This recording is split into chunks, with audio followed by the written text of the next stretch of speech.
Rights of the People by A.T. Jones, Part 2, Chapter 3. What is the nation? The United States, the nation indeed, is not composed of the states. The original 13 states did not compose the nation, nor do the 44 now compose it.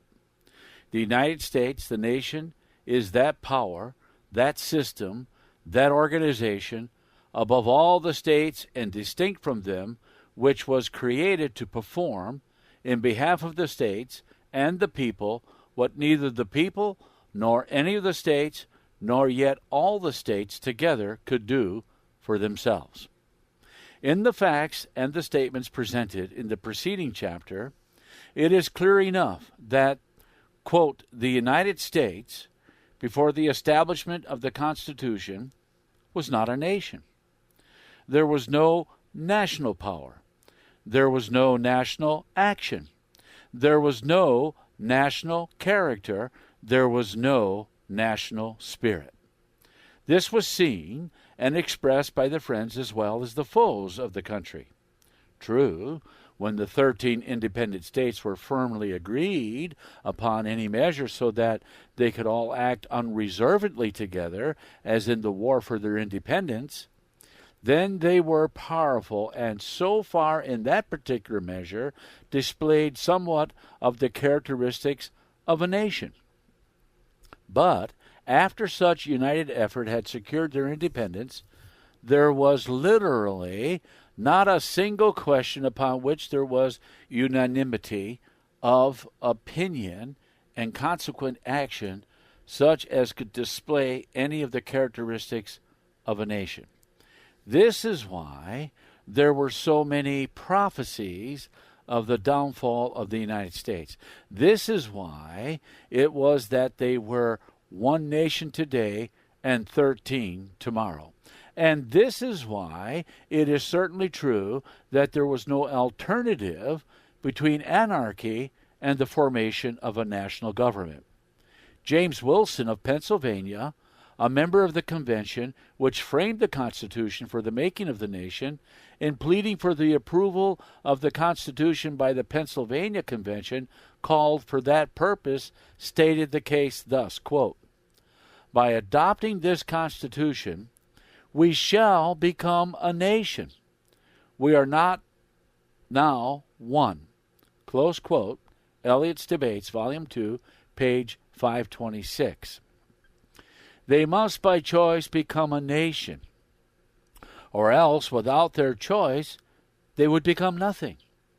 And as by the adoption of the Constitution they would become a nation, as with the Constitution there would be a nation, while without it there would be none. It is perfectly clear that the nation is that order of government, that system, that organization, that power which is defined in the Constitution of the United States. It is also clear that, in truth and in fact, the nation is the United States, and the United States is the nation. The nation is not composed of the states. The 13 states did not become a nation. The people of the 13 states created a nation. After the nation had been created, the 13 states still remained intact as states. The nation is a thing in and of itself, created to perform what could not be performed without it. The nation is a government and a governmental system, as distinct from the 13 or the 44 states as any one of these states is distinct from the others. As respects the states and the nation, they are not one government, nor are they two governments. When the people of the 13 states in 1787 to 1789 had created the national government, there was not then only one government in this country. There were more than one. There were then more than 13 governments. There were 14. There was the United States. And besides this, there were still the 13 states. there was the national government, and besides this, there were 13 state governments, making 14 in all. Now, May 1895, there is the national government, and besides this, there are 44 state governments, making 45 governments in the country. There is the United States, and besides this, there are the 44 states. But the United States, the nation, is ever and always a government in and of itself, distinct from all state governments. This distinction is neatly made by John Fiske in the following pointed sentences. Quote, from 1776 to 1789, the United States were a confederation. After 1789, it was a federal nation. Close quote.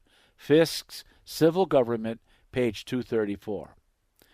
The distinction here drawn between the United States were and it was tells the whole story. A much finer conception and perhaps a much better illustration is contained in the following view presented by Bryce. Quote, the central or national government and the state governments may be compared to a large building and a set of smaller buildings standing on the same ground, yet distinct from each other. It is a combination sometimes seen where a great church has been erected over more ancient houses of worship. First, the soil is covered by a number of small shrines and chapels built at different times and in different styles of architecture, each complete in itself. Then, over them, and including all in its spacious fabric, there is reared a new pile, with its own loftier roof, its own walls, its own eternal plan. The identity of the early buildings has, however, not been obliterated, and if the later and larger structure were to disappear, a little repair would enable them to keep out wind and weather and be again what they once were, distinct and separate edifices. So the American states are now all inside the Union and have become subordinate to it. Yet the Union is more than the aggregate of the states, and the states are more than parts of the Union. Close quote. The American Commonwealth, Chapter 3, Paragraph 7, edition of February 1895. The United States, the nation, is a government distinct from all the states, outside of them and above them, which was created to do for the states and for the people what neither the states nor the people could do for themselves, nor yet for one another. It was not anything within their boundaries that troubled any of the 13 states. It was altogether those of their interests which reached beyond their boundaries that caused the perplexity. For just as soon as any state attempted to follow up any of its interests, which reached beyond its own boundaries, it entered the jurisdiction of another power, equally independent with itself, and not only was this other an independent power, but with respect to that particular thing, it might be a hostile power as well. Consequently, for the best interest of all, it was essential that there should be formed a government separate and distinct from all, which in behalf of all should have jurisdiction of all interests, which should extend beyond the boundaries of any state.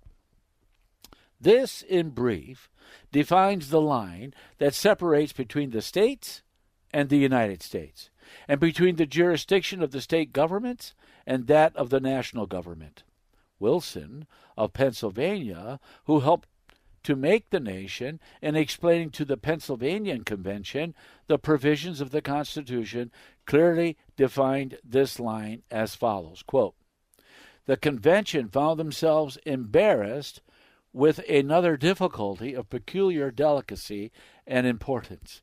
I mean that of drawing a proper line between the national government and the governments of the several states.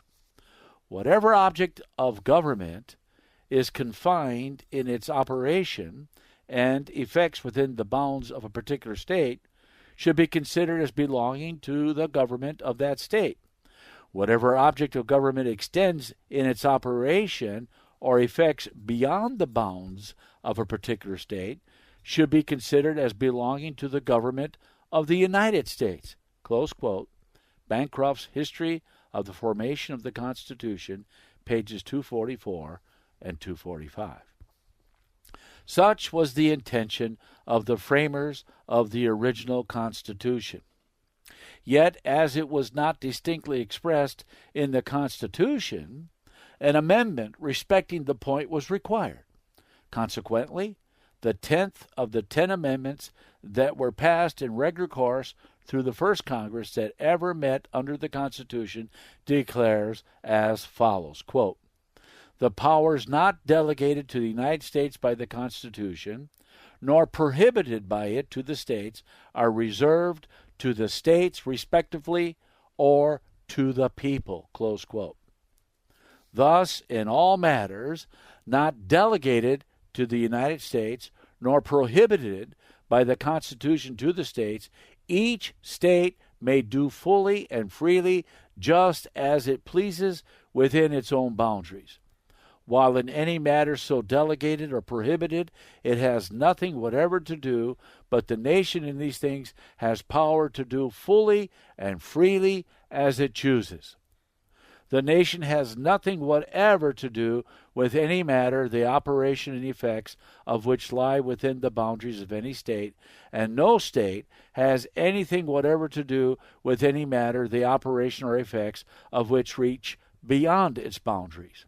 State boundaries are no more a mark of the limits of state jurisdiction than they are a barrier to the exercise of the national power. Thus stands the line in principle between the states and the United States. And it is described in words in the 10th Amendment that the powers not delegated to the United States by the Constitution, nor prohibited by it to the states, are reserved to the states or to the people. And these powers are to be exercised exclusively by the states or by the people, never by the United States, never by the nation. Abraham Lincoln stated this point thus, quote, "Each community or a state has a right to do exactly as it pleases with all the concerns within that state that interfere with the right of no other state. And the general government, upon principle, has no right to interfere with anything other than that general class of things that does concern the whole." Close quote. Chicago Speech, July 10, 1858, Political Speeches and Debates, page 83. And Bancroft states this fact as follows, quote, "The United States of America, within its own sphere, is supreme and self-supporting. For this end, it has its own legislator to make enactments, its own functionaries to execute them, its own courts, its own treasury, and it alone may have an army and a navy. All sufficient powers are so plainly given that there is no need of striving for more by straining the words in which they are granted beyond their plain and natural import. Aside from the sphere of the federal government, each state is in all things supreme, not by grace, but by right. The United States may not interfere with any ordinance or law that begins and ends within a state. This supremacy of the states in the powers which have not been granted is and essentially a part of the system as the supremacy of the general government in its sphere. The powers of government are not divided between them. They are distributed so that there need be no collision in their exercise. Close quote. History of the Constitution, Volume 2, page 332.